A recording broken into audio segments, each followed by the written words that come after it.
There are two extremes when it comes to the interpretation of the Talmud. And one is that it's a document that promotes Christian and non Jew hate and talks about them as if they're animals, that they should be killed, they should not be dined with, etc. And there's another extreme that suggests that the rabbinic debates that lead to essentially legal rulings that they are able to make are valid and that they have this supreme power to interpret the Torah and the oral Torah, which I don't believe was given on Sinai. I can explain that in future videos so that people can live by those standards. So you have the law that was given to Moses, then you have a Jewish law, and then you have the rabbinic applications of all those things. So, first of all, this idea that this document is purely directed and aimed at Christians and aimed at Yeshua, aimed at Jesus, aimed at those different things, it's not that explicit. And the reason is because the text was never made to be interpreted as authoritative. It contains rabbinic debates. Essentially, these rabbis have all these differing opinions that are considered non halachic in nature, meaning they're non binding, and that they're not something that most Jews would essentially subscribe to. They're just that rabbi's opinion, that rabbi's statement, that rabbi's commentary, and nothing more. A prime example of this is this one rabbi in one of the Talmudic tractates talks about how these foreigners that convert to Judaism should not be oppressed or mistreated because the Israelite people were strangers in the land of Egypt. So it uses the Torah passages as it relates to an assimilating believer and says that they should not be oppressed. Then there's another rabbi that goes on and says something to the tune of, the reason why we don't oppress them is because we essentially have to do the opposite because of their inclination towards evil. Now, would every Jew agree that the Gentiles shouldn't be oppressed, especially the converts, the gears, should not be oppressed because they have an evil inclination to go back to their old ways? Probably not. They may believe that they shouldn't be oppressed, but maybe for a different reason than they have these evil motivations that still exist, even though they truly intend in their heart to convert to Judaism. So, what you have is the Mishnah, which is a compilation or believed to be a compilation of the oral Torah. Again, I'll state that I don't believe this personally. And then you have the Gemara, which is the rabbinic commentaries, which is what I just talked about.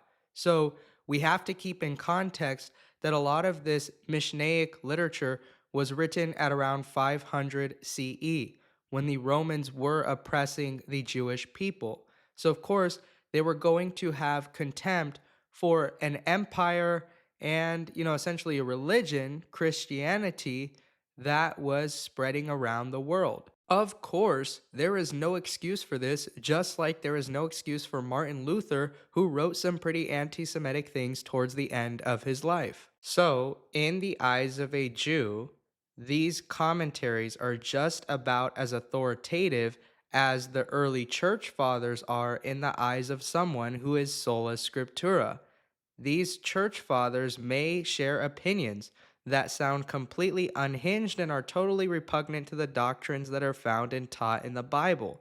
But just because they say those things does not mean that they are respected, admired, or listened to by all Christians. To refer to this people as the Jews, as though they all are operating harmoniously, they believe the same things, is just outright silly because they have different sects that operate as different factions. For example, Karaite Jews would criticize the oral law and say that they cannot include it as part of their doctrine. Furthermore, there was a Hellenistic monarchy with a fraudulent priesthood because they weren't Levites that were operating in the temple, called the Hasmonean dynasty.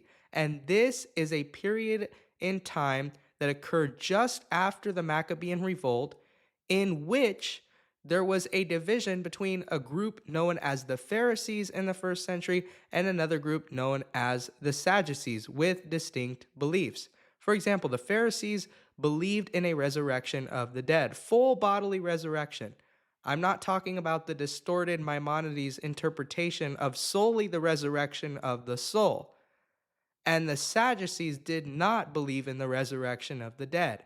The Pharisees believed in the prophets as authoritative writings, whereas the Sadducees did not. Then there's another group called the Essenes, which we never see mentioned in the Gospels, likely because of their cultic beliefs.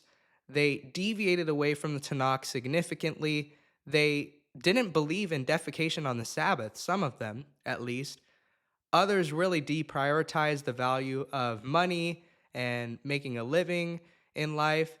And many simply just operated as monks, which is not commanded in the scripture in any way, shape, or form because Yahweh told Adam to be fruitful and multiply. Point is, you have all these different groups with different interpretations of Tanakh, different versions of halakha, so different sets of laws, rules, customs, etc. And to say that one rabbi's statement is authoritative would be silly because they're not only debating and disputing each other, sometimes they're even going as far as mocking each other. This gets to the point that one big problem that I run into on the Talmud, and this speaks to the other end of things where the rabbis are the authoritative voice of God, is that there are many contradictory rulings that are found in there. And God is not double minded. You read about this all in the Tanakh. You have Eliyahu, Elijah, the prophet, asking people, don't be double minded. Choose. Are you going to worship Baal as God or are you going to worship Yehovah, Yahweh, as God? And Yahweh is not double minded when it comes to his own halakha.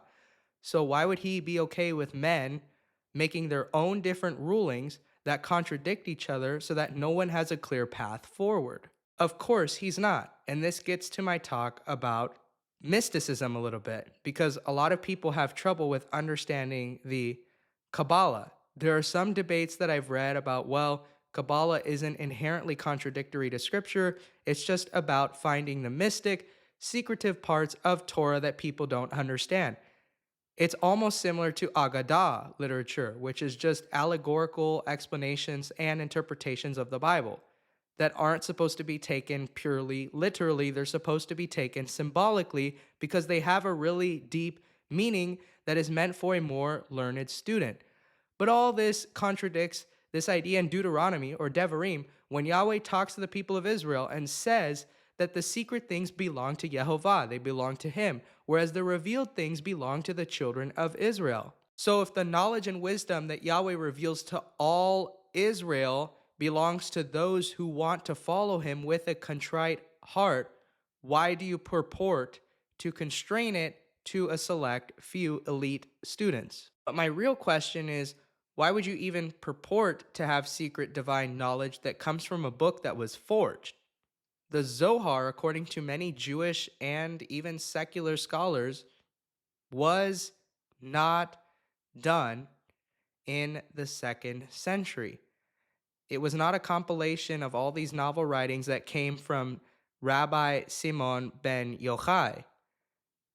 It was written by Moshe de Leon and a bunch of maybe other people during the Middle Age kind of times, and it was a compilation of those writings, but the claims around it were just untrue. I might add that this mentality of mysticism inspires secular Jews to do things like have these amulets or hang up things or put things around their neck as a symbol of protection from the dark arts. And of course, this is not a practice widely amongst Judaism. I will acknowledge that right now for the purpose of intellectual honesty. But the reality is, where in Scripture does it say to try to make efforts to work against curses?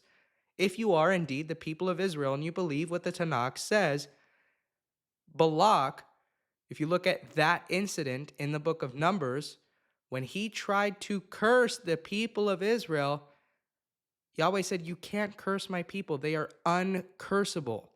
So folks, do we believe the Tanakh or not? I'm talking to Jews, Christians, and all religious people and sects alike.